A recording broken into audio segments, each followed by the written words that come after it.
the New Jersey SBDC Network, our mission is simple: to help businesses grow and succeed.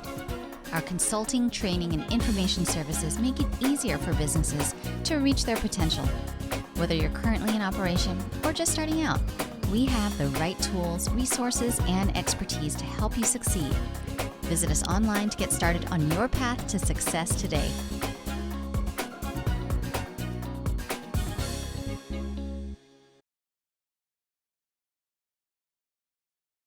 Started. A pleasant good afternoon to everyone. My name is Priscilla Liebert-Calder. I am the event coordinator here at the NJSBDC at Rutgers-Newark.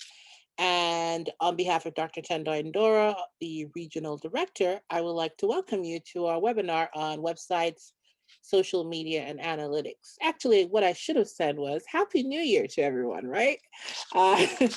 This is the first webinar for 2021 for the SBDC. So I'm happy that you're here. We're happy to get this year started, and I am looking forward to seeing everyone start or grow your small businesses and be a part of your success story. So before we get on the way with our webinar today, let me tell you a little bit about the SBDC for those of you who may not be familiar with us.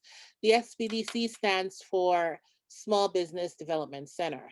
And we are what you call a resource center for the United States Small Business Administration. And what we do are we are the premier provider of business consulting and training services for individuals and small businesses across New Jersey. But particularly to those in Essex County. We're one of 12 centers across New Jersey, each center being responsible for one or more counties. And our county, we represent Essex County. Our center is hosted by the Rutgers Business School and is funded through a partnership agreement between the SBA, Rutgers University, and the New Jersey Business Action Center. The mission of the SBDCs is to help entrepreneurs and business owners start and grow successful and sustainable small businesses. And we do this by providing you one-on-one confidential business consulting at no cost to you. This is paid for by your tax dollars. And we also provide training services such as today's webinars and other virtual workshops. To take advantage of the one-on-one business consulting, and that's where we actually match you up with a business consultant in the in the area that you need most help with. So if you need a consultant with expertise in marketing or in international trade, you needed access to funded, you needed help even, creating your business plan. We have many consultants with expertise in different areas that we can assign to you that can and help you through those issues and provide resources that can help you. And so to take advantage of that service, you simply just need to reach out to your local SBDC office. In this case, us. You can do that by visiting www.rnsbdc.com, which is right there on the screen. And in the top right hand corner of our website, there's a button that says Request Counseling or Get Started, whichever one. Just click on that and complete the form. And within 24 to 48 hours, a consultant does reach out to you to schedule your one-on-one.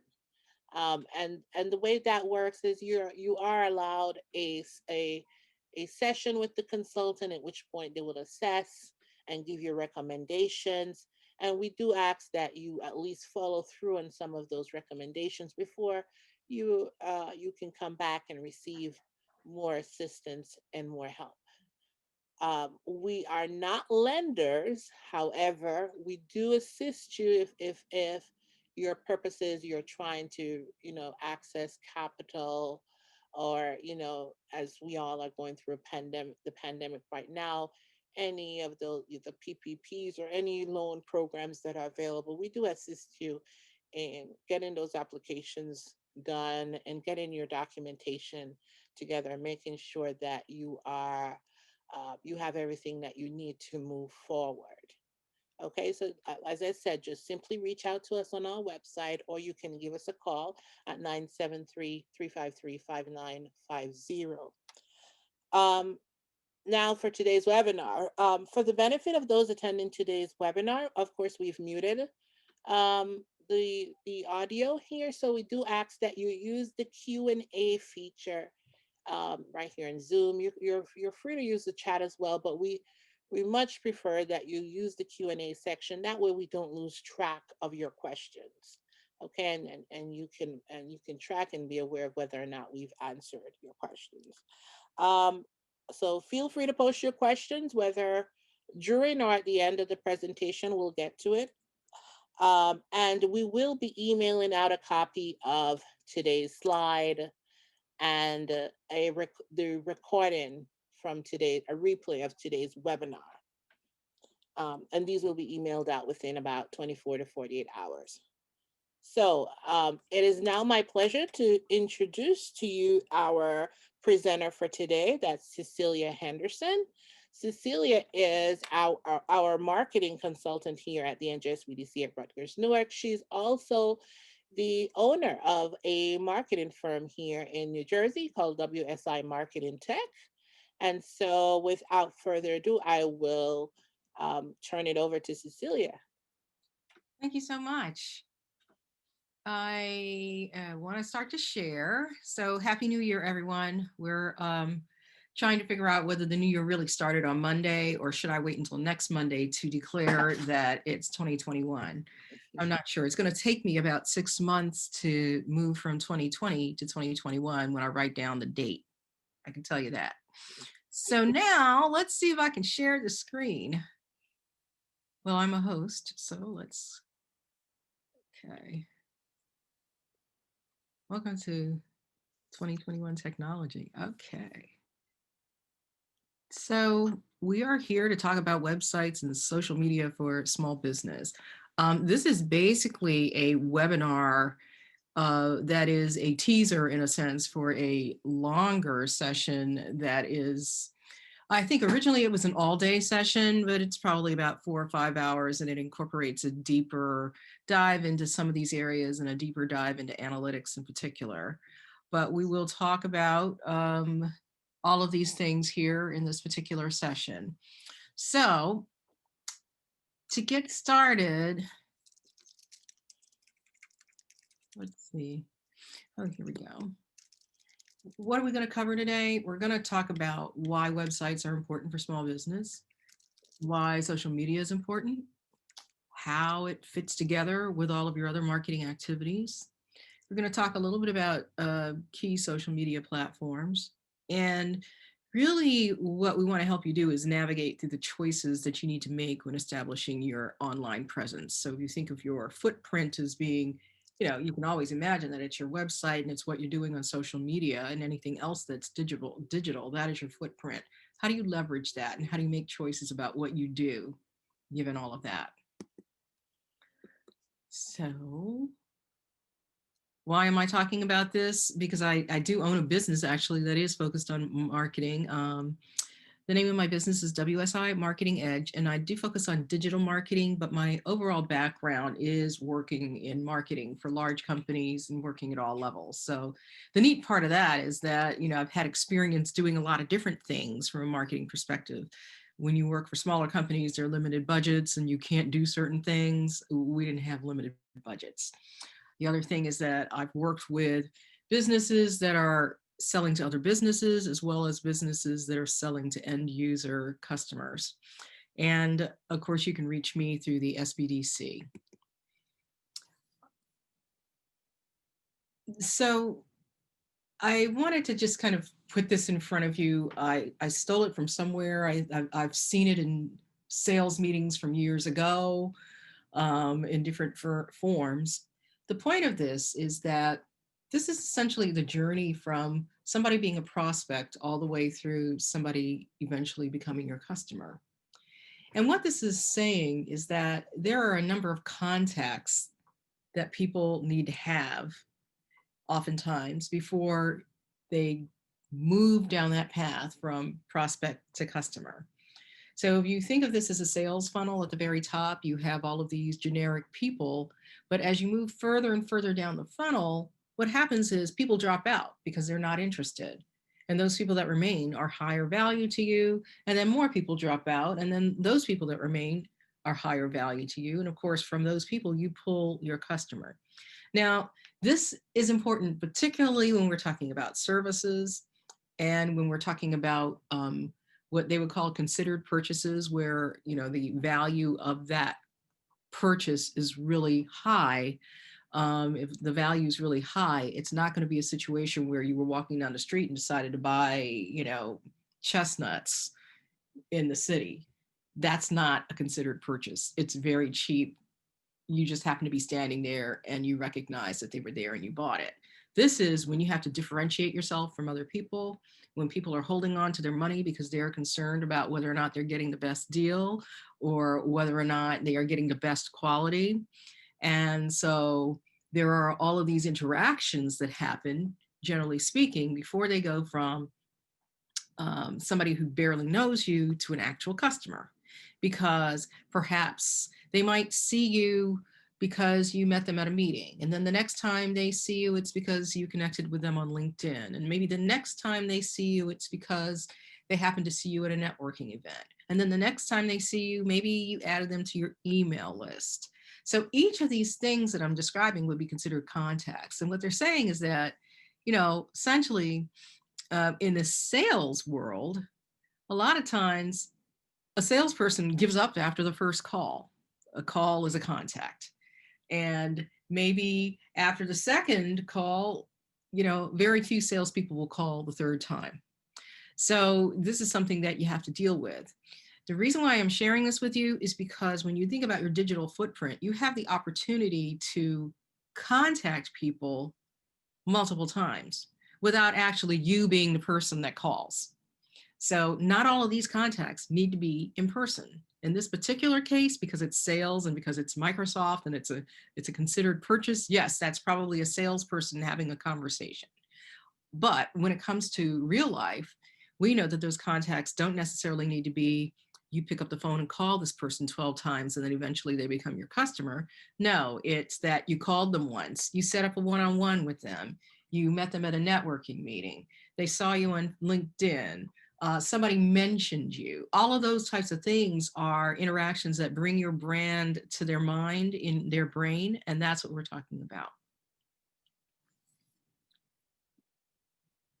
And so, as we said, your digital footprint is part of that process, and an important part of that process, because you just are not going to have the time, most of us, to be in front of one person for that amount of time, right? You just don't have it. We don't have it in us. I certainly don't.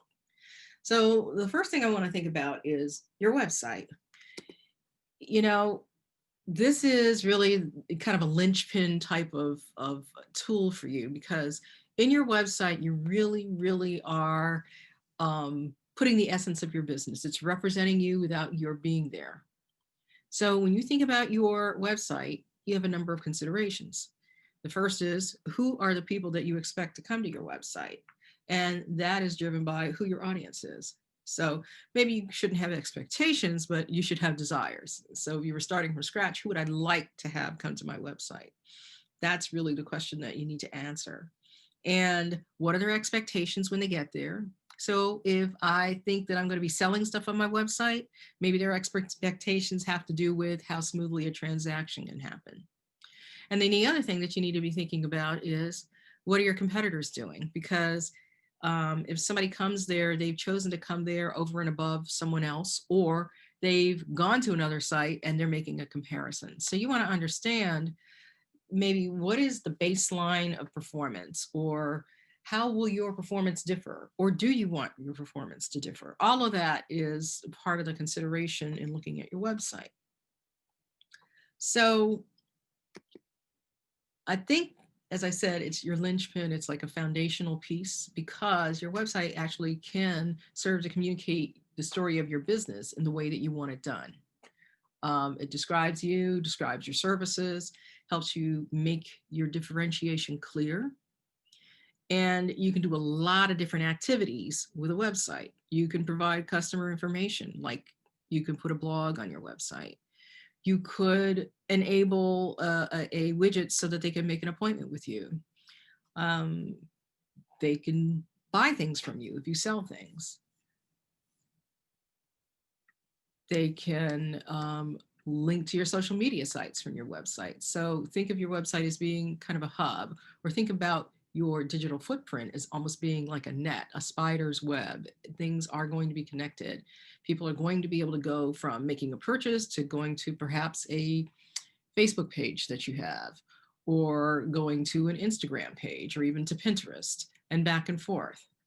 And, I always think of this as your website can sell for you while you are sleeping. So it just doesn't matter that you're there, but you want to have it clear enough and succinct enough and focused enough so that while you're sleeping, a transaction could happen or a decision could be made. What's that decision? That decision may not be a transaction. It could be, I'm going to call for an appointment, or I'm going to fill out this form and request an appointment, or I'm going to download this piece of information that I want. All of those are indications that somebody has expressed interest in you. I'm sorry, I'm having a bit of a lag when I ask my slides to go to the next one. So there are a lot of hurdles when it comes to websites, and I'll tell you that the biggest ones that I hear when thinking about a website, whether it is a website that we already own that we need to maybe update because we got it in 1995 and people don't go to those kinds of places anymore, or I'm totally new and I need to have a website. But the biggest things are, what do I say? What do I put on this website? And what do I not need to put? Now, some people never make a decision about exclusion, but that's an important decision as well. The point is that your website really does not have to be complex. In fact, the simpler you are in your language and the simpler in what you're asking people to do, the better. Thing is, you do want to focus on the visitor, your customer. You don't want to think as much about all the information you want to shove down their throat. You need to think about what they are looking for when they come to you. So it's good to be able to take yourself out of your shoes and put yourself in their shoes when you're looking at something like that. And that will help you also prioritize and organize your information on your website. So we mentioned analytics. Analytics is part of this. And one of the benefits of a website is that it can bring you data. And that data might include how many people have come to your website, something that we call traffic. The number of places that they go when they get to your website. So pages per session. So every time you have hit a tab and go to a different location, that's a page. It could also tell you that, oh, a lot of people came here, but they left within 2 seconds of coming. That's called a bounce rate. And that's important because either they came there because they were and they expected to see something that they did not see, or they were disappointed, or they confused you with somebody else. But a bounce rate is an indication that you might, if you're seeing it increase or you're seeing a significant bounce rate, like if 50% go, oh my God, I'm in the wrong place, then there may be something about what you're saying. And you also need to think about what might have driven them to come there in the first place. So there's also something called a click-through rate, which is, you are asking them to do something like download something or go to your contact us and fill out the form. There's a percentage time they do that, and you can monitor that. And then ultimately there's something called a conversion. An ultimate conversion. Think about this as an e-commerce site. The ultimate conversion when I go to Amazon and I buy a book is that I've bought the book. But there are other conversions that you can have. So if you're not an e-commerce site, a conversion might be somebody filled out the form and asked for a follow-up call. Somebody downloaded an article that you wrote on a particular topic, thus telling you that they're interested in that topic. And oh, by the way, they can't download that article in a perfect world, they should not be able to download that article without giving you their email address. So that means that you now have an email associated with somebody who is interested in a particular topic. And that kind of takes you down that road of being able to segment the people that have come to your website. So bottom line is your website can do a lot for you in terms of telling you who's there and how they're responding to your message. And you can use some of this data to maybe even make refinements to increase the likelihood that you will get to that ultimate conversion, which is the sale, whether it is you have a consultation with them because you're a lawyer, or whether they bought something that is a beauty product that you're selling on your website. So I want to, when you're thinking about your website, let's have realistic expectations for how people use the website. And this may sometimes help to clarify and simplify what you put on the website. A good time visit for a website is actually 2 to 3 minutes. So while you might have a lot more information than that, just understand that on average, people will come to your website and not spend much more than 3 minutes. Now, some visits are seconds because they can get what they want immediately. Like, I just need the address that's in the upper right-hand corner. And other times people are doing training, and maybe you are hosting an e-learning platform on your website. That is going to be a much longer type of dwell time on the website. So this is a broad average, but just for a large company, small company, general transactions, a good visit time is going to be 2 to 3 minutes. So the bottom line here is to consider the attention span of the average person and think about what else is competing for it. So if the average visit time is 2 to 3 minutes, the average number of pages per session is about 2 pages or 2 clicks. Sometimes you might think, oh, well, I'm just going to arrange this information because I know that before they get to my second page, they will have thoroughly read my first page, and then they will go on to my third page.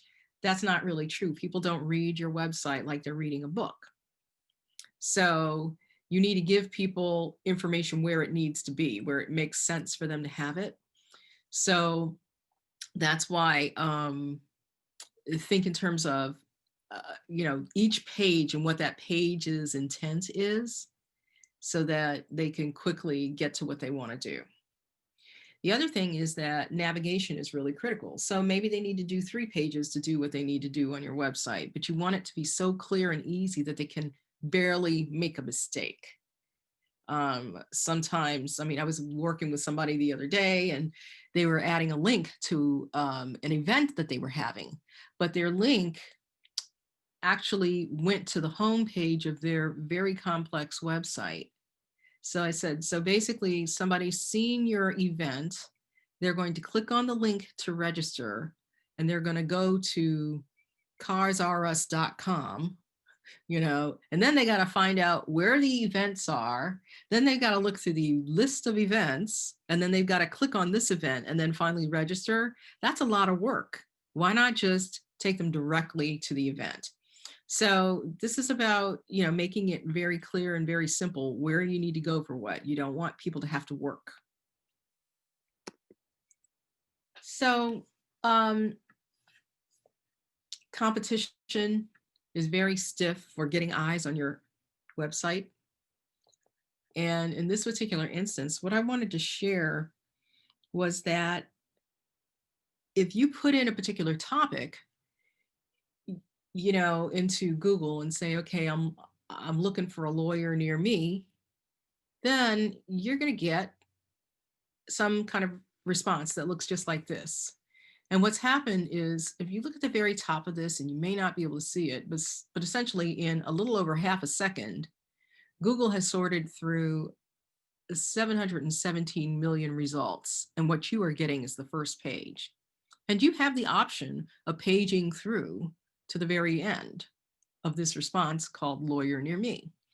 So a lot of people, and when I think about Google is cataloging, and everybody that it catalogs that is similar to you is your competition. It's not always who you think your competition is, but it is a competitor. And most of the time, those competitors are going to be doing very much what you do. So in this particular case, Lawyer Me, you get, the first three things are the ads, and then you get, the map, and then below the map, you get what we would call an organic result, which is the results that are just sorted through the way Google thought they should be sorted. They're not influenced by money, which is what these ads are up here. And this is important because we're always interested in making sure that our information gets found. And how does your website get found by your audience? So we're getting into a topic like around SEO, search engine optimization.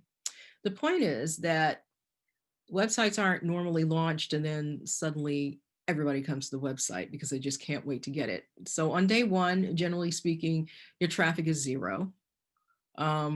This is the case if it's a totally new website. If you have a website that is already in existence and it's already getting a baseline level of traffic and the right kind of work has been done, that traffic will migrate over to your new website. If you have no website, the only people that come to your website are the people that you told about your website. So, your mom, your dad, your aunt, all of those people come to your website, maybe everybody that works in your company, but it's a very small number of people. And the trick is trying to make sure that more people find it when they are searching for businesses like yours. So when you launch your website, the first thing that needs to happen is you need to have a search engine like Google or Bing index the site. So basically they go through the site and they call it crawling, but essentially they're looking at your site.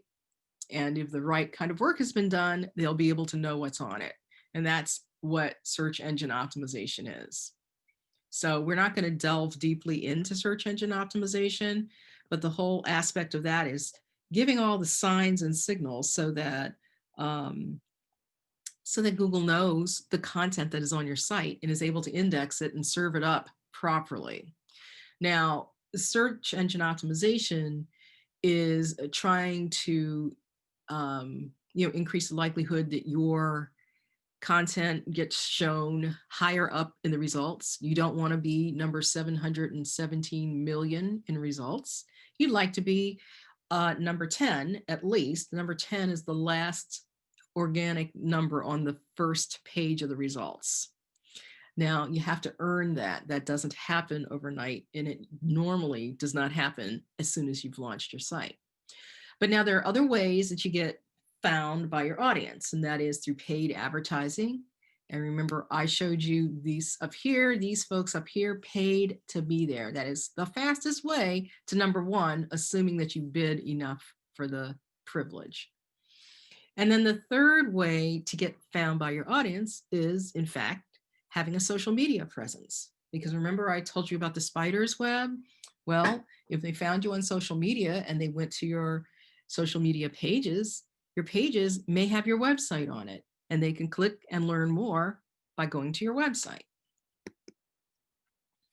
So certain considerations before we move off of this and kind of morph into social media, you've got to think about what your skill set is, because here's the thing, your website, I'm sure many of you are grappling with, well, what platform should I use? Should I do it myself? Should I have somebody else to do it?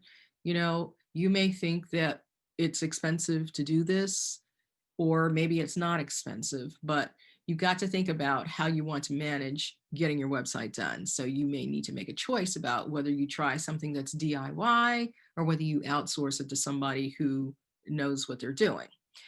Do you want to, the other thing that you need to think about with your website, and this may also influence, what kind of website you have, which is, are you going to be doing any e-commerce on your website? And how much e-commerce? It's different if you're selling 25 products versus 25,000 products. So different platforms can tolerate different levels of traffic and different levels of data. The other thing is there going to be any e-learning going on? Are you going to be trying to track things and capture data? All of that type of thing is something that will possibly influence the kind of platform that you choose when you're looking at your website. Another thing is do you want to have the ability to make changes? Are you going to be making changes a lot to your website, or is it going to be a little bit more static and maybe, you know, once a quarter you'll make changes? And then the other thing that you need to think about is looking at what you're choosing and what you're thinking you're going to design, or what you want as your design. What's the perception of that versus your competitors? And how does that compare with how you think you're going to be positioned in the marketplace? So if you are, you know, having, you know, Rolls-Royce taste, does your website communicate that high-end nature, or is it communicating more Kmart? So all of these things, Rolls-Royce and Kmart, have places in the competitive realm, but just understand that you're communicating different things. You might be communicating about, you know, how much it costs to work with you, or you might be communicating about, you know, the style of interaction that people will have. So all of those are considerations when it comes to the look and feel of your website, and also even down to whether you choose to, you know, use one type of platform over another.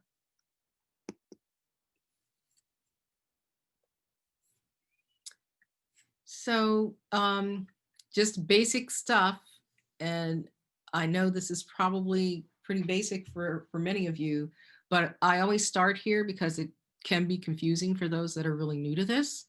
There are several components that you have when you're thinking about your website. The first is that you have to have an address. Your address would be also known as a URL, the www.ionawebsite.com. Now, this is not something that you permanently own, but you actually have to pay for it and you have to renew it. Do not make the mistake of not paying for your URL when they tell you that your time is up and you need to renew it, because somebody will camp on it and you won't be able to get it back. You also need your content that you or somebody else creates. You need a place to put your website, which is hosting. So like a very popular company is GoDaddy, but a lot of places can host your website. You need to have a place to put it, unless it's a platform that is solely in the cloud, but still it's kind of hosted because they have it partitioned off for you. And then eventually you're going to have maintenance. Sometimes people do this on a monthly basis. Other times they wait until there's a problem, but you will need to update periodically your website, even if it's only because maybe a team member changes that you've highlighted on your website. Now, another thing that I wanted to talk about is we've been talking about platforms, or around platforms, because I was talking about, you know, we'll think about the types of things that you want to do with your website, and that'll determine the platform that you use. This is another term for platform, but CMS is the lingo, and it means content management system. In other words, that content that we talked about that you need to have for your website, how is it organized? And is it organized in a way that somebody can easily go in and make changes? So when we look at different kinds of content management systems, WordPress, which many of you may have heard about, is probably the most commonly used CMS out there. So there are others, and a good number of them comprise 25% of this, but you've heard of Squarespace, Shopify, Drupal, Joomla. These are all different kinds of CMSs, and they are ideal for different types of scenarios. Some of them are great for, you know, a lot of graphics, because, you know, it's just an artistic website with loads of graphics and it still needs to run fast. Or Shopify, which is obviously an e-commerce platform. In this other probably is something like Wix. So all of these things are different ways for you to go to market with a platform. You know, I would not ignore the fact that WordPress is very, very heavily used. And the reason why I would not ignore it is because if you ever get to the point where you are not going to be the one that deals with your website, there are many people out there that know how to use it and also know how to fix it.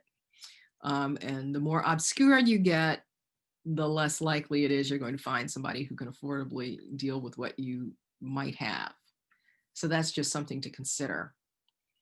So what do you want to consider We're not going to go through each one of those different platforms, but what I do want you to think about is when you're looking at what you're thinking about choosing is what's the capability to handle different integrations that enable additional features that weren't there in the beginning. So like with WordPress, you could add in an e-commerce component. You don't have to do Shopify. You could use WooCommerce. So do you need to keep the integrations up to date? Do they have a broad number of integrations? So integrations are just features that you might add that weren't there before.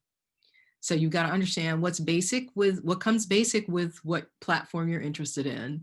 And then if they tell you that you can do other things, can you really do them? Do they have the software already created so that you can make it happen?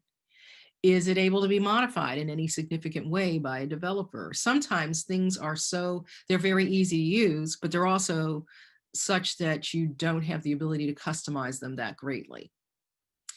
Also, you may have size limits, how large the website can be. How easy is it to move to another platform should you need to? So let's say you start out with something that is very, very basic. Can you just take that content and migrate it to a WordPress site? Let's say you've grown up and you want something bigger. Can you do that? Some places it's easy to do. Some don't let you do it that easily. Again, how easy is it for you to incorporate e-commerce? Maybe you don't start out with e-commerce, but maybe you go there eventually. Sometimes people will offer you websites for free. Just watch out because there are probably going to be ads on that platform that have nothing to do with your website. So I don't really know what the benefit of that is, because to me, a website is about branding. And if you have other people's stuff on your website, that could be a problem. And then of course, there's just the basic ease of use. Can I go in there and make changes when I need, or is it easy for me to have somebody do it?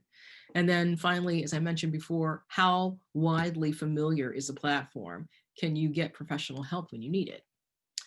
So overall, flexibility is really a key thing here. You don't ever want to back yourself into a corner because you chose something that was available, but it doesn't really grow with you as your business grows. I think that would be the biggest concern. So whatever you're looking at, it's, how can I modify this? Can it be modified? Can I work with it? Will it grow with my business?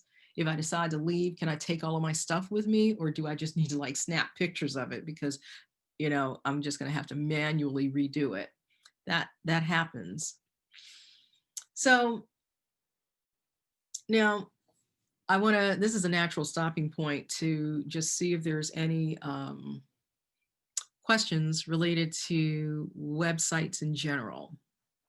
Because what I'm going to do now is I'm going to be moving into the social media side, and then I'll be pulling the two together. So I'm having a bit of a problem because this thing from Zoom is getting in the way of everything. So I see a chat. I'm just going to look and see if there's.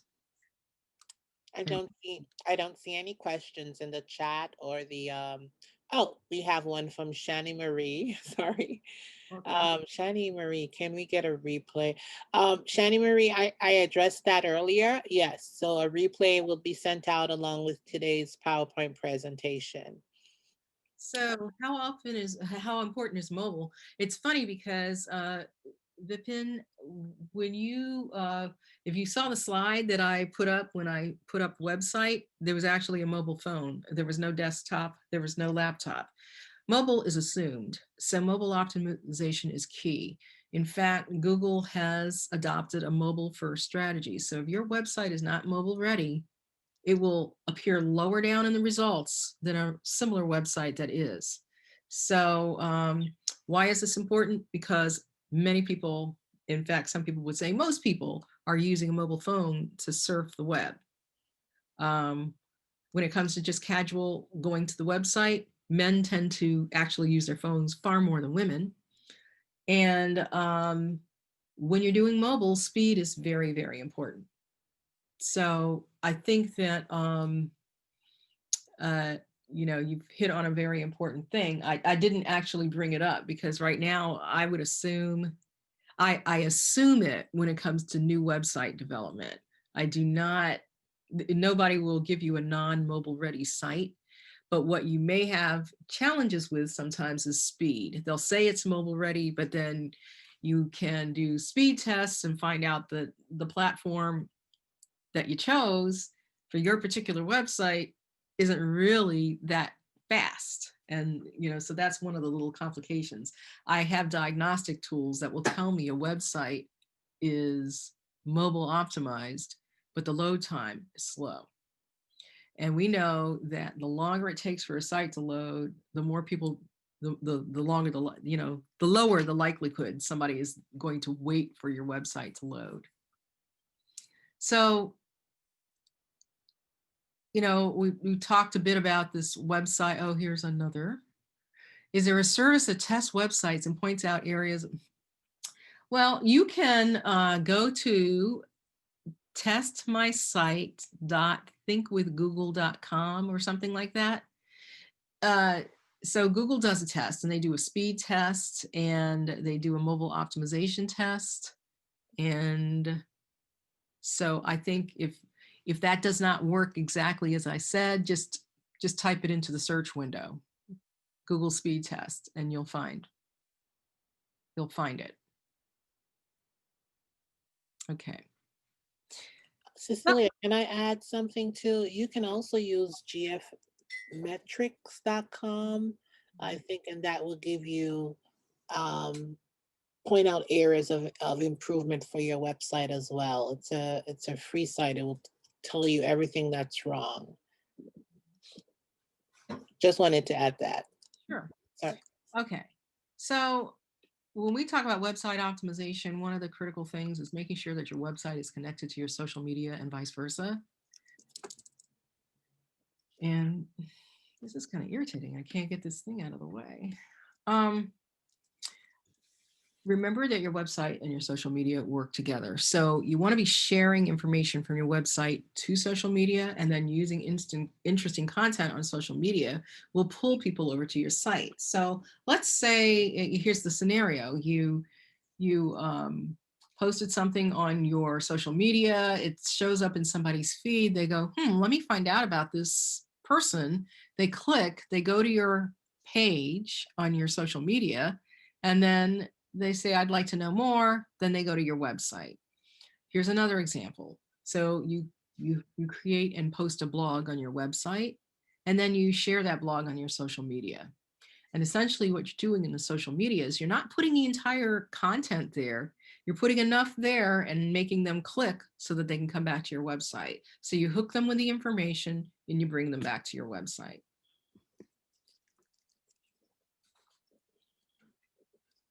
And now my friends, social media, because this too is always the bane of existence. It's like, which platform do I choose? What am I going to say? There are all kinds of issues related to social media that people have.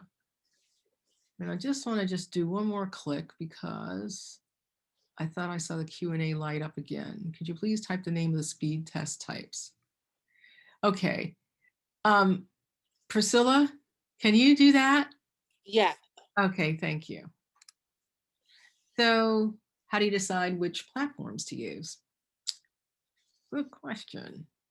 Well, basically, your choice is going to be driven by your business strategy. Who are your customer? What are their demographics? Where do they hang out? And what kind of messages do you have to deliver?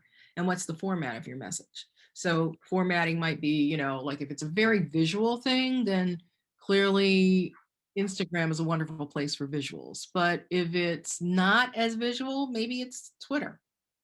So if you look at your customers and know who they are, then what you can easily do, you just Google this, which is, demographics for, Twitter, and you'll get demographics for Twitter, and you'll get comparative demographics, and you can make choices about how you will select your particular focus social media sites based on that.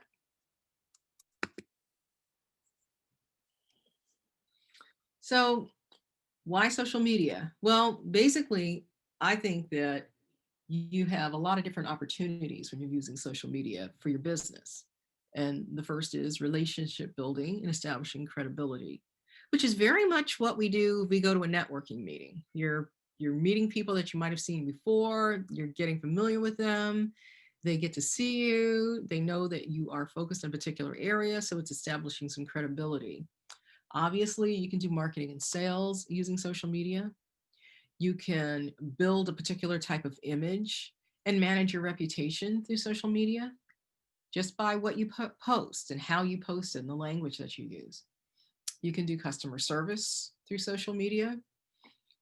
You can build a community. So if you've ever thought about, creating a Facebook group, that's a community, and the dialogue there can be very valuable. And of course, social media can bring people to your website, as we just discussed. So there are some best practices and considerations when you're thinking about how you use social media. First thing you want to think about is what you're trying to accomplish. Why am I trying to do this? And you also want to understand and keep in mind the environment that you're launching into when you go into social media, because some social media sites are more business oriented, like a LinkedIn. And other social media sites are more, playtime. And when it's like that, you got to consider what you're putting on there in the context of what other people are doing. Another best practice on social media is that it cannot be all about you. In other words, it can't be 100% promotion of your business, or else people will just tend to shy away. What you want to do is share information about an area that is your area of strength.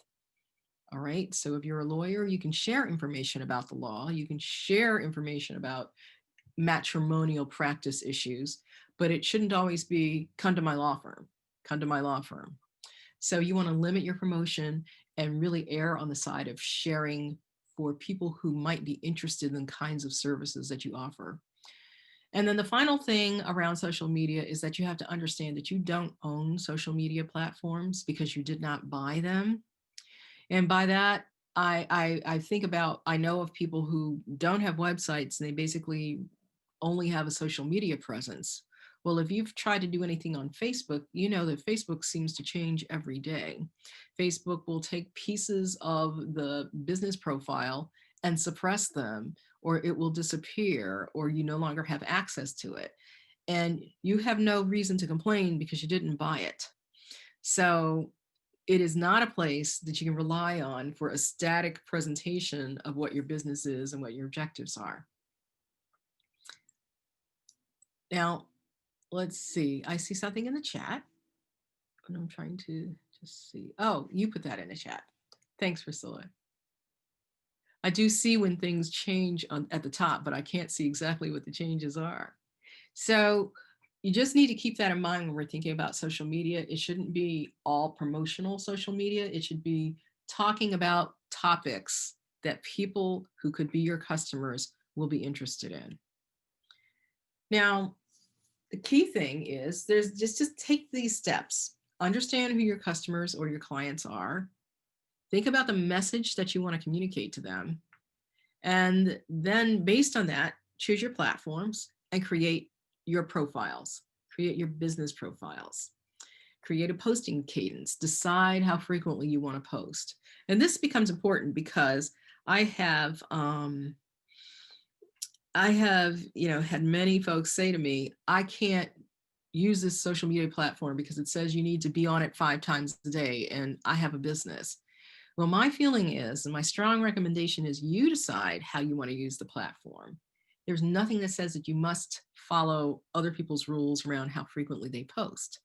What you want is quality posts. What you want is that if somebody comes to say, oh, this person's on Twitter, is the content the kind of content they should see? Is it good content? Is it content that creates credibility for you and your business? So let's not worry so much about how many times a week we post or how many times a day we post. Let's focus on the quality of posting.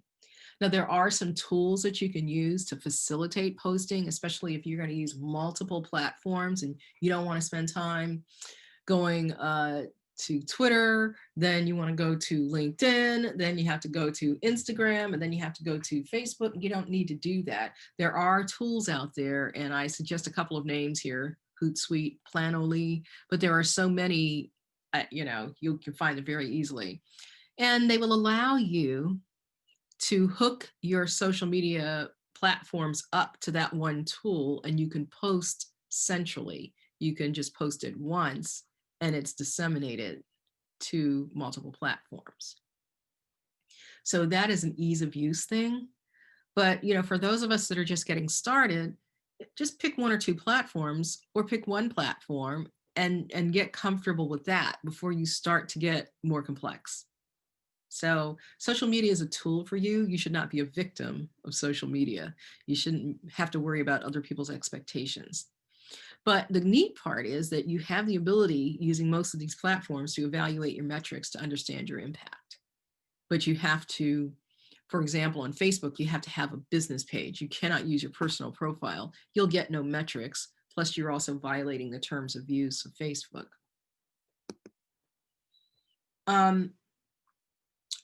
I want to introduce this concept because this kind of runs throughout both websites and through social media, and it's organic reach. I mentioned the term organic before, and I told you that there are 10 organic results on the first page of a Google results page. So there might be like 3 or 4 ads, then there might be the map, but then below that are organic results. These are non-paid exposures to an audience. In other words, or we call it earned. Why did you earn it? Google decided it was good enough to put it on the top of the first page, right? And that is driven by an algorithm. And for social media, the algorithm is really about how I'll determine what I show Cecilia when she comes to YouTube tonight. There's an algorithm based on what I have done on YouTube before that will dictate what I get shown.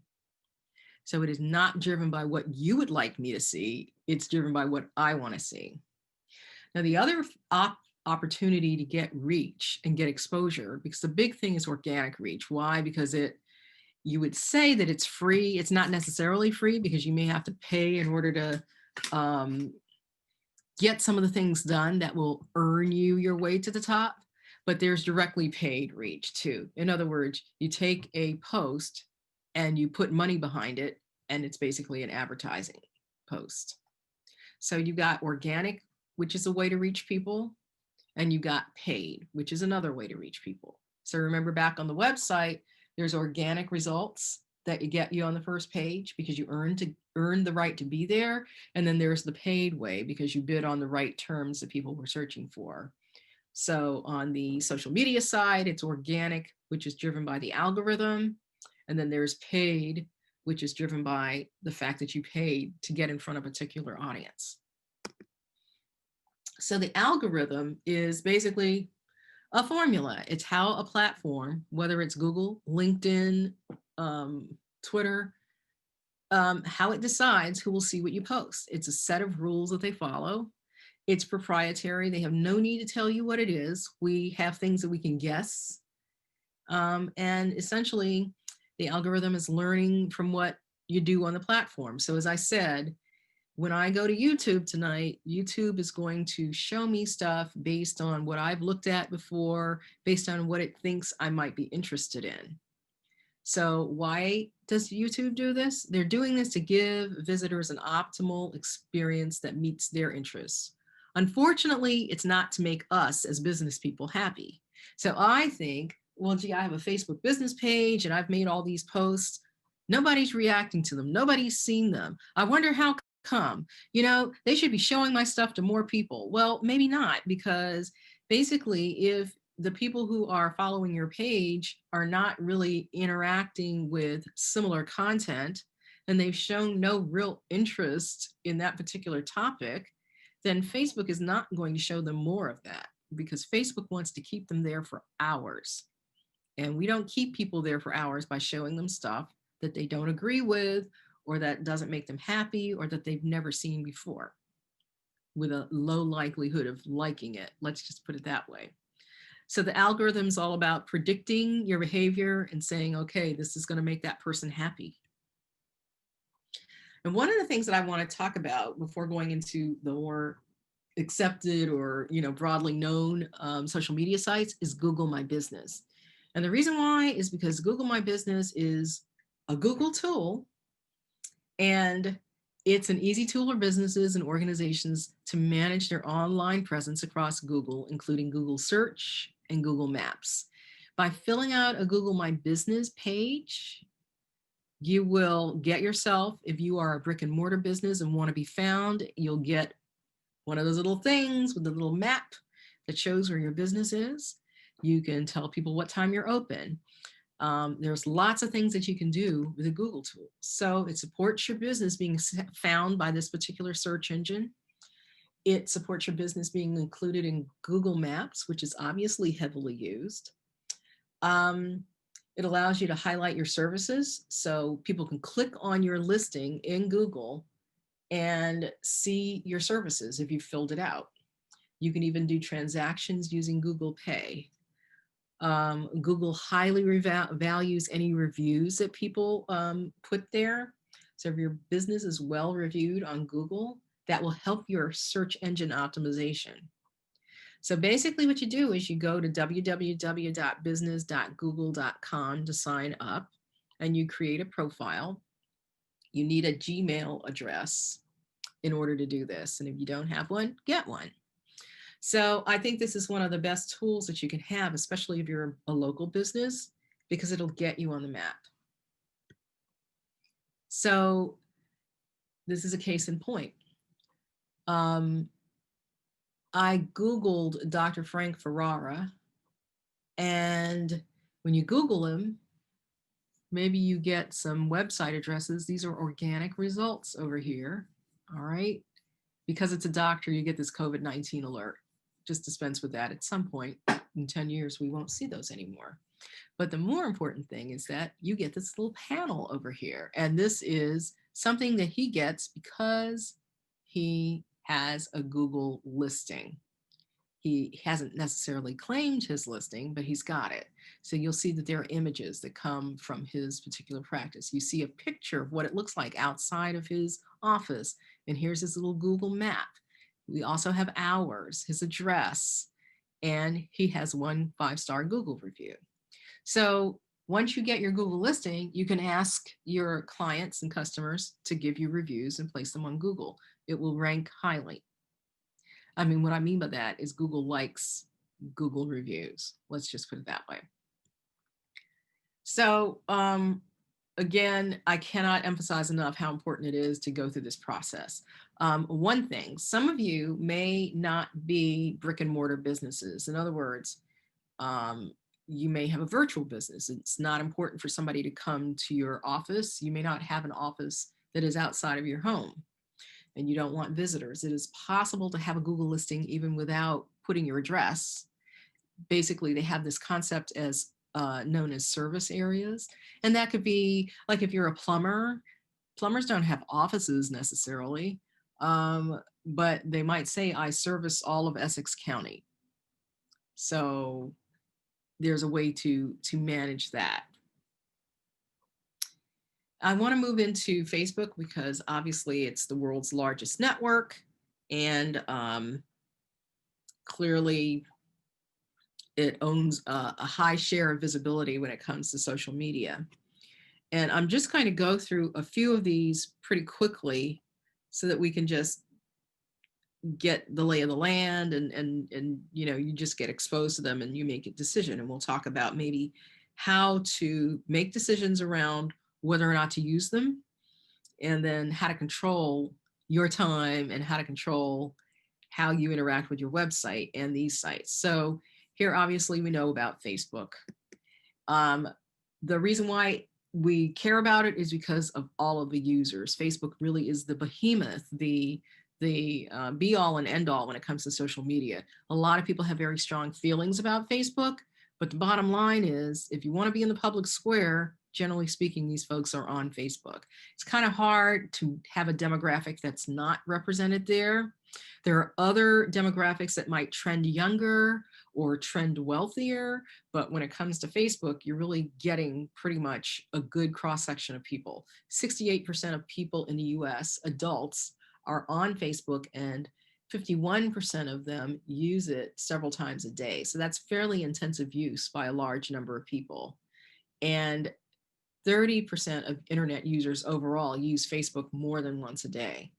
So a good number of people say they get their news from Facebook. So it's not unusual then to see other content aside from what your cousins are doing. So if you're getting your news from Facebook, you can get some education about, law from Facebook.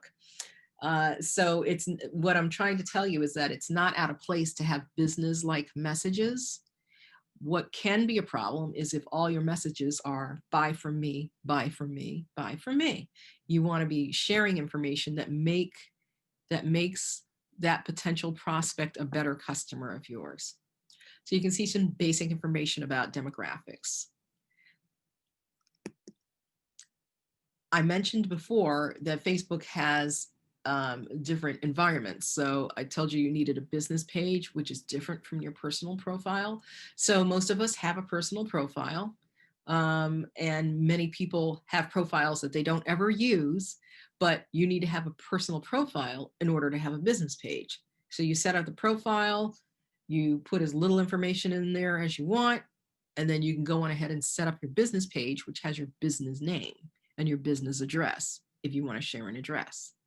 The other thing is that there is the option to use groups on Facebook. So through a business page, and I think even profiles can do this, you could have a group that is focused on a particular topic. Just understand that groups require your time to moderate, because usually groups have rules. Groups are there so that people can converse, and depending on your topic area and the type of target audience you have, you may require more or less moderation depending on how professional and what your expectations are. Because remember, if that group is associated with your business, then it's reflective of your brand. And so you should care what goes on in that group. It should reflect your brand. So the business page does present your business as a business, and it's the main way that Facebook wants businesses to be represented on its platform.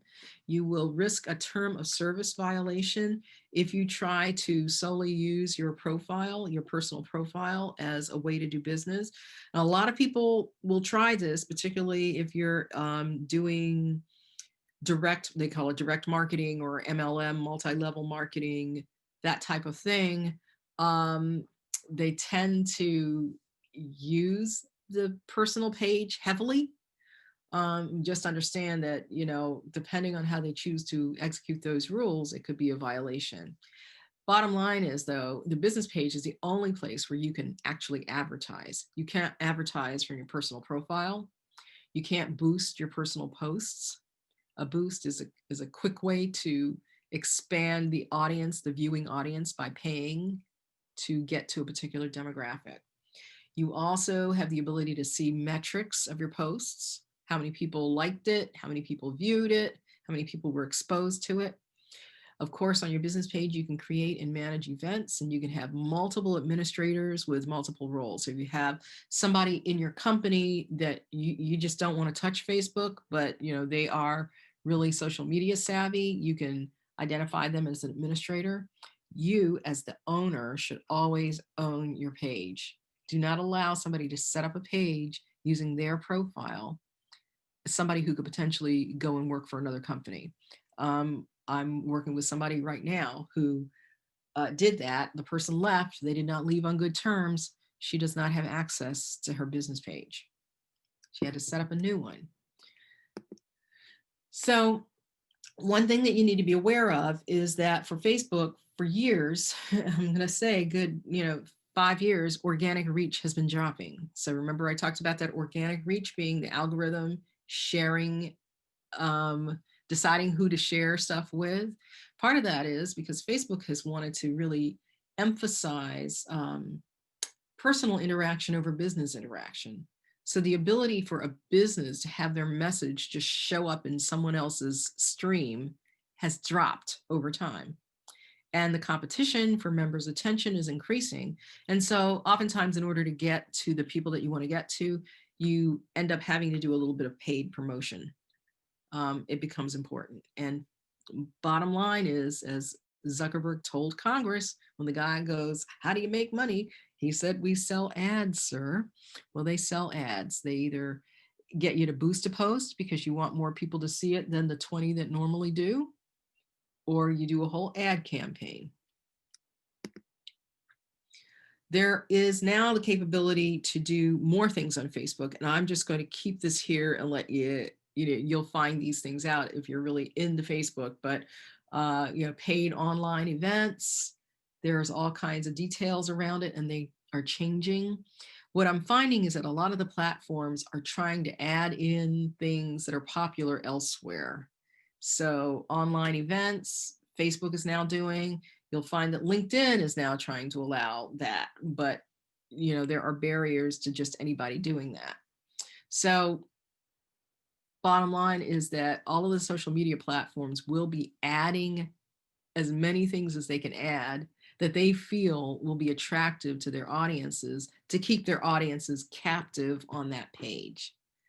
And if that means that they need to allow you to host events, then they will let you host events.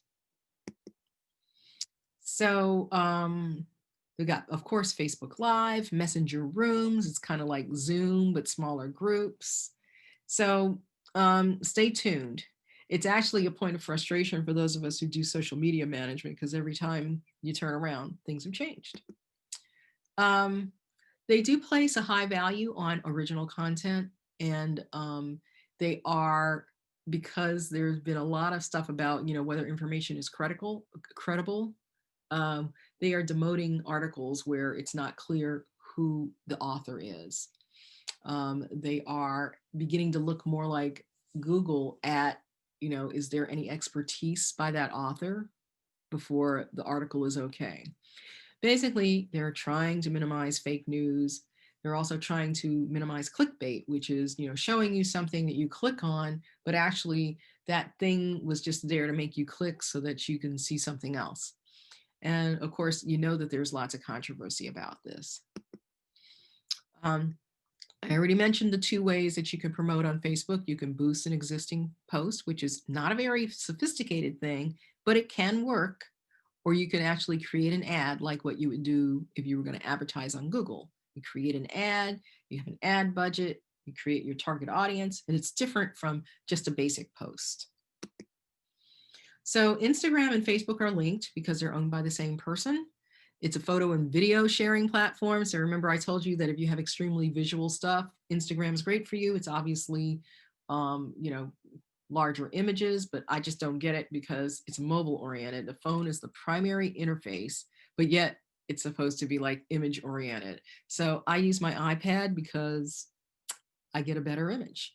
But you will find that brands use Instagram to establish branding. So not as large as Facebook, but you have a younger trending audience. 64% of people from 18 to 29 use Instagram.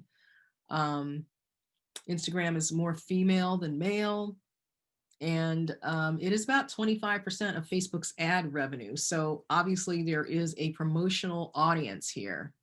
80% of people that are on Instagram actually follow business accounts. So Instagram is a platform that makes sense if your target audience is there, to have some messaging there because they're used to seeing it. So once again, this whole thing about, social media is not a place for business messages. Yes, it is. Instagram, it's changing all the time. They may even have more than this now, but you have your basic feed, which is, you're scrolling down and you're looking at the stuff that shows up. There's Instagram stories, which is kind of this ephemeral content where you put it up there and it doesn't last very long and it goes away. What does that remind you of? And IGTV, which is just longer form, but not very long video. And then live. Remember I told you about Facebook Live? Instagram has live too. And they're getting into events as well. When you think about an Instagram business account, this is what it looks like, and you'll see that it's curated. There's a particular look that Coach has developed for its particular brand. When you advertise, you can actually advertise in a way that shows up on both Instagram and Facebook. And there are new features, again, coming out every day. So we've heard of TikTok, which is that short video content. Instagram now has Reels. So just with any of these platforms, one of the reasons why I would suggest that you not try to do 5 platforms new at the same time is because you want to get comfortable with a platform, even to the point where you even recognize that something is new and wasn't there before you start now trying to go to a next platform and understand that platform, because maybe the new thing just doesn't make sense for your business. So you really need to be able to take these things in stride and decide, okay, am I going to spend time worrying about Reels, or am I just going to basically get my basic Instagram posts out there? And that may be the best thing for you.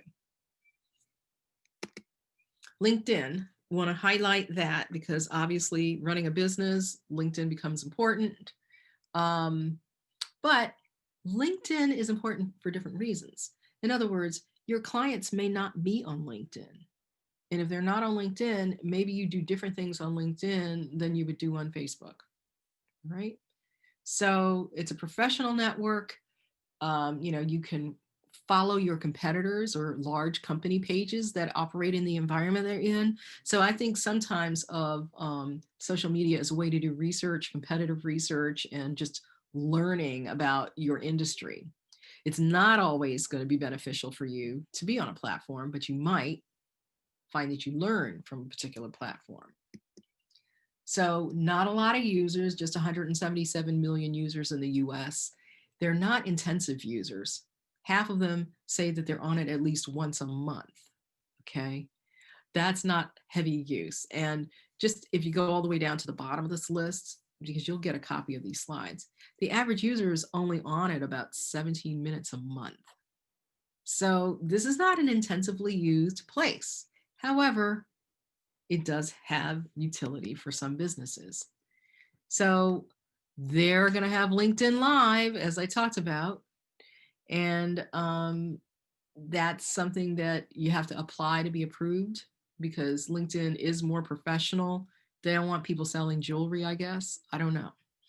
So YouTube, we all know about YouTube. A lot of people are using it. So when you advertise on Google, for example, you can actually expose yourself to YouTube and get YouTube placement, not a video placement, but a static placement on YouTube. So 73% of adults are using YouTube versus 69% using Facebook. So that is the reason why YouTube is important to you as a business. Again, a mobile experience. We talked about how mobile optimization is very important.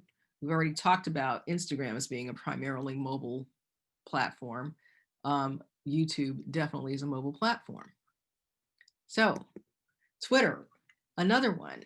I don't know necessarily, for example, that I know clients that their customer base is not on Twitter, but they are on Twitter. Why? Because they can actually find stuff out on Twitter. It's, I'm going to summarize because I did other work on Twitter, and basically they said Twitter users are basically wealthier and more educated than average US person. You wouldn't think that, but that is basically the case. They tend to trend young. They do use it to get the news. They are intensive users, using it multiple times a day. So it really depends on whether your audience is there. And I just put this for entertainment. Twitter accounts with the most followers worldwide as of May 2020. Barack Obama, followed by Justin Bieber and my good friend Katy Perry. So these are people who tweet multiple times a day. But remember, they have a staff. We're not going to necessarily be doing that.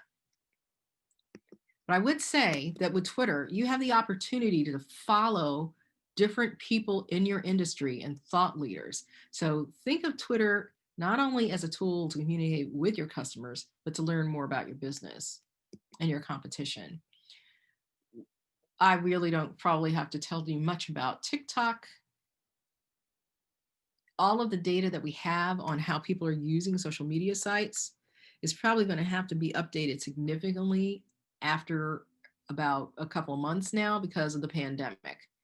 Because before probably December of 2019, I actually put TikTok as, okay, teenagers use it. It's like Snapchat.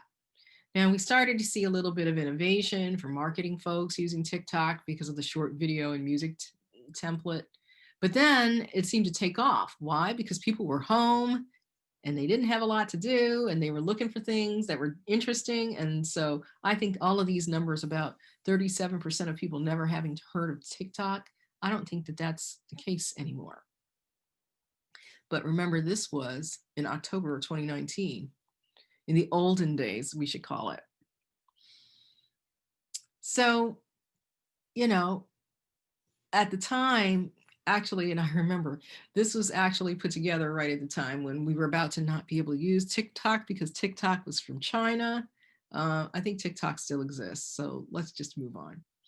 So, as I said, you can find many other platforms out there, and you can find data that tells you what percentage of people use these platforms and also what ages are concentrated on these platforms.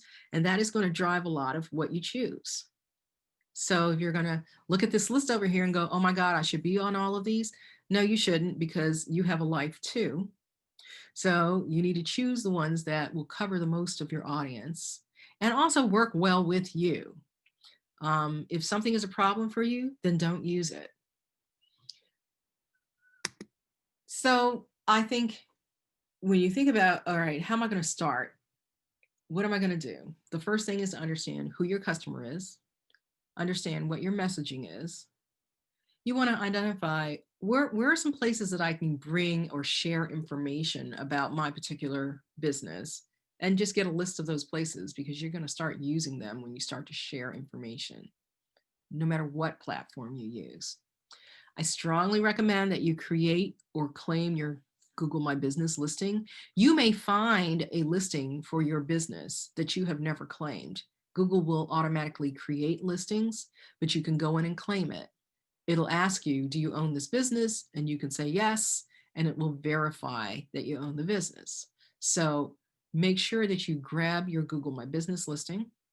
And then my recommendation is, if you're not at all on social media, pick a couple of platforms and learn them. Decide your posting schedule and be consistent. At least try to be consistent in your posting schedule. If you only do 2 posts a week, after 2 months, you'll have a nice set of posts about your business. So that's why I'm saying don't worry about how often you post, because in the end, I don't think a person who visits your page is going to be going, how frequently did they post? Did they post 3 times a week or 2 posts? No, they're going to be looking and saying, look at that information. Oh, I might want to click on that, or I didn't know about that. So that's what you want to create. You want to determine if you really need to use or want to use additional tools like Hootsuite that I talked about, or Planoly, or I forgot. There's so many of them. And then track your performance and learn from it. So again, this is assuming that you're using business platforms and you've enabled tracking, and learn from it. Understand what kinds of posts seem to do well, what kinds of posts get shared more, what kinds of posts get more reaction. For example, I can guarantee you that if you do one post, same topic, same words, but your image is a video on one and your image is static on the other, that the video is going to get shared more by any platform. And then based on what you've learned, start incorporating changes. So I want to stop here and just see if there's any questions.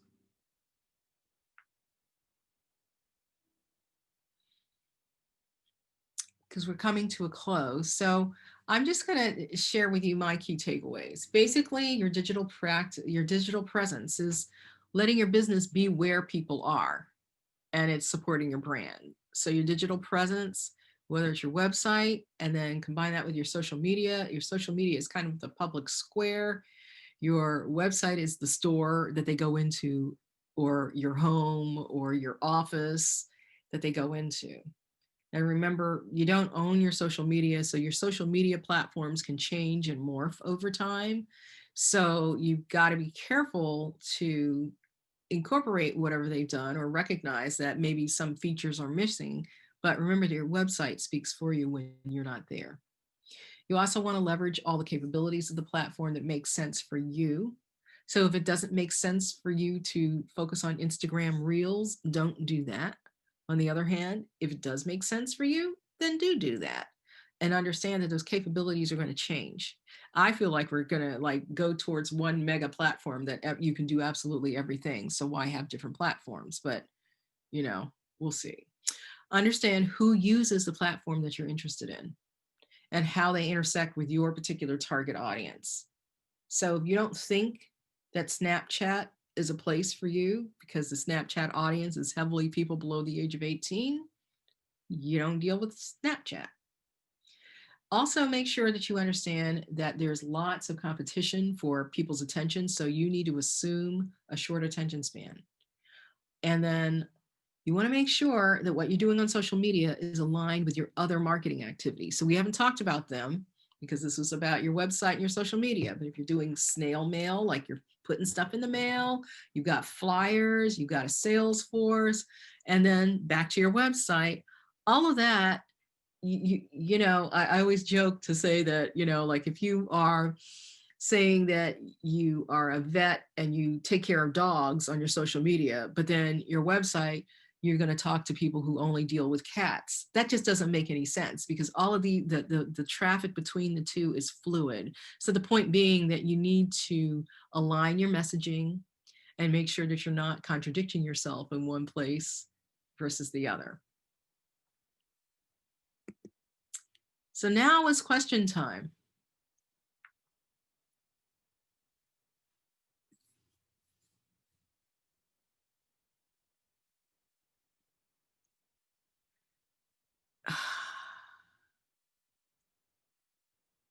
Are there effective ways to embed or use whiteboarding tools? Can you unmute yourself? Because I need to know more about what you're talking about. Vipin? Do you know how to unmute yourself? Let's see if I can unmute I'm you. gonna, who's asking the question? I'll give them that um, Vip- capability. Okay. I'm gonna allow to talk. There you are. Hi, can you hear me? Yes. Hi. So I was thinking of when I say whiteboarding tools, sorry for that phrase. There are tools which help you design simple educational content. So if it's a very basic educational message that I want to send to my clients, and I don't want to put my face on the video, I'm not that good looking anyways to begin with.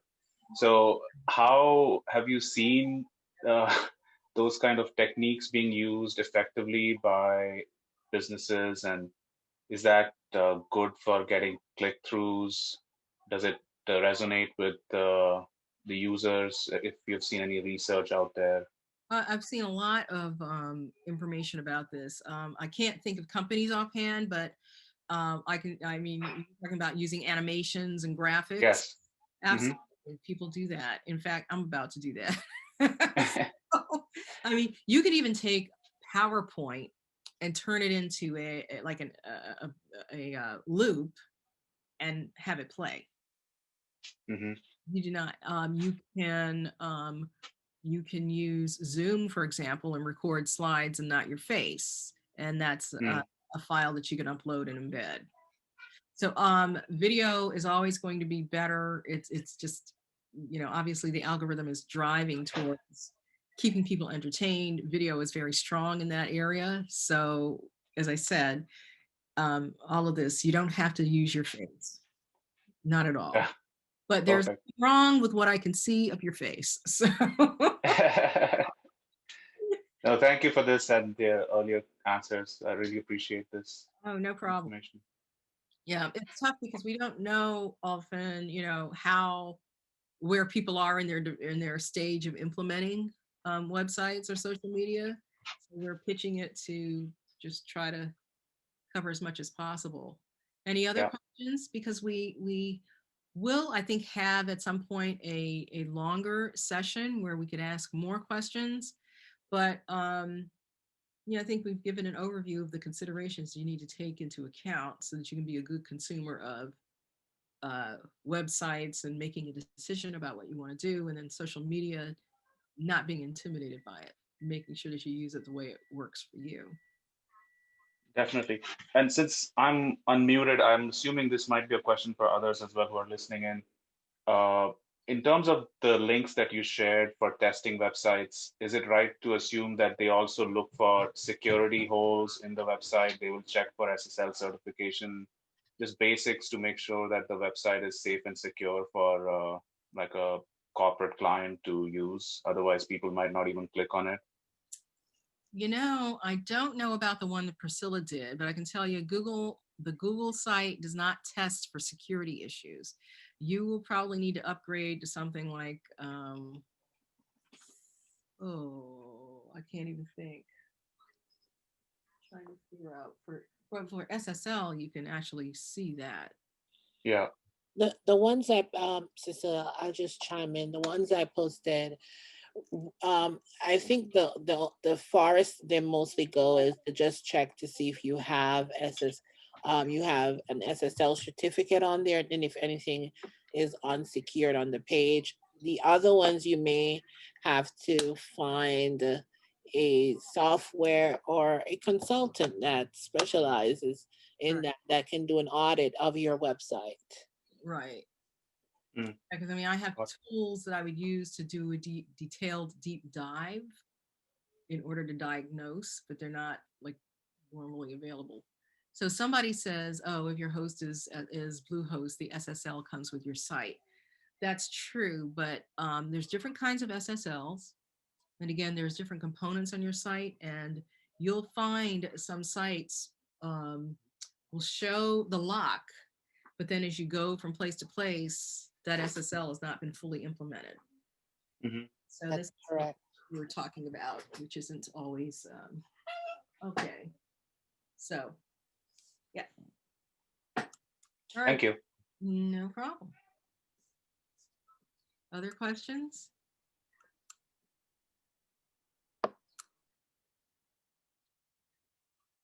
We're going to close in just a bit, so I'm just going to do a last call. If you have a question, feel free to post it in the chat. We put a little poll on here to just basically have an idea of how many of you have websites and which social media platforms you're interested in, and help to inform our decisions moving forward with what webinars or programs that workshops will add moving forward in the year. So I do appreciate if you can take a minute to just participate in the poll that is now on your screen.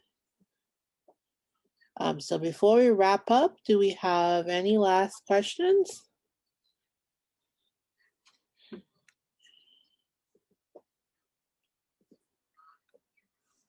Okay, can I tell you something really funny? I've been sitting here, and as I've been sitting here, I'm in my office, and the sun has been moving, and I'm like rotating around my room so that I can stay out of the sun. I see that. Now moving over here, and I've been joined by my co-host, Sammy. Okay, so I don't see any further questions. Cecilia, do you have anything to add before we wrap No, up? I mean, if you guys need a consultation, take the SBDC up on the ability to have a consultation for your business. And other than that, I wish you a happy new year. And the other thing is, I think this would be a great poll even to do at the beginning of the session. Yeah, yes.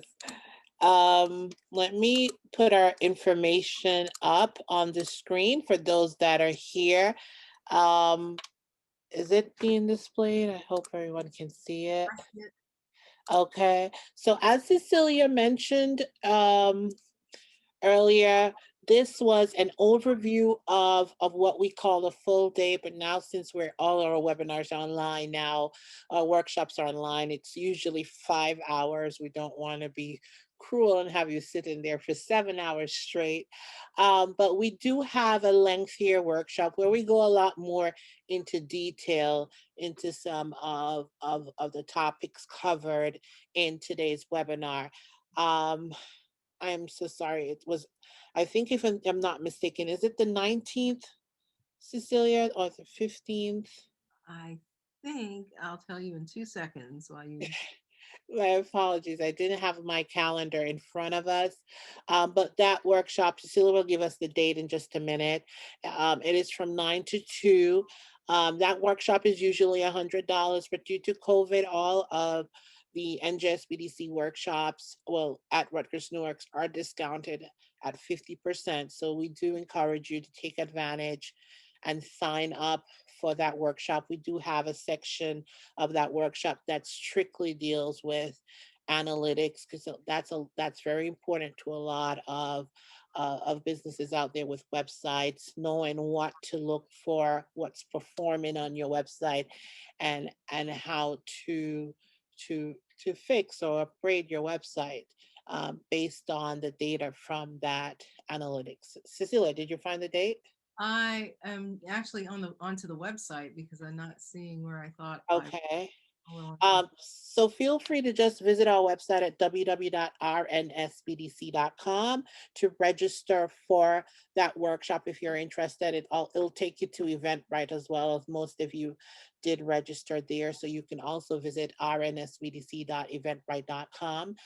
Cecilia also mentioned there's one-on-one consultation here. So as we saw just a minute ago, one of our participants had some questions, and I'm sure he might have additional questions that he may need a consultation for. Because you attended today's webinar, you'll be given a one-on-one consultation. If you're interested, feel free to send us an email and let us know, hey, I attended your webinar today on January 7th, and I would like to have a one-on-one with Cecilia to just review my website or my social media strategy that I have in place. And we will definitely facilitate that. Even if you're not in Essex County, we may be able to have that one-on-one. Definitely if you attend the all-day workshop, we do allow for you to have that session, even if you're outside of Essex County.